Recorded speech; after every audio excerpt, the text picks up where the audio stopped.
as a litigation lawyer, when you go independent after having worked a couple of years as an associate with another litigation lawyer, that is the hardest part of life. I have felt it myself. I've seen many of my friends and many other lawyers that I talk to face this. Getting a job is not so difficult, even if you're especially half decent. But what do you do after getting that job, after spending a couple of years in practice with your senior?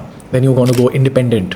And at that point of time, you have to, you don't have a thriving practice, you've got a couple of matters, money is coming in, but what do you do with all of this extra time? Now, old litigation lawyers will tell you, read your journal, sit in the court, but it is so boring, torturous, and excruciating, especially when just a couple of weeks prior, you were arguing several matters a week for your senior.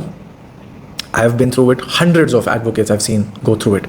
My solution, which I've suggested to other people, which has worked out quite well for a lot of them, which you may want to learn from as well, is that when you've gone independent, you've got a decent bit of a skill set, you've not got a lot of clients, don't just keep talking to your friends, reach out, connect with more and more lawyers, ask them if you can help them out for free.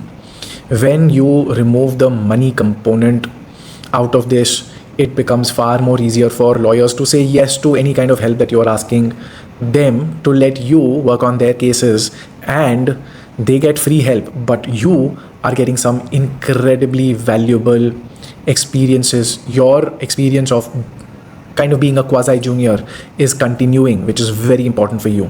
I personally did it. I went to an advocate on record at the Supreme Court at that point of time back in 2017.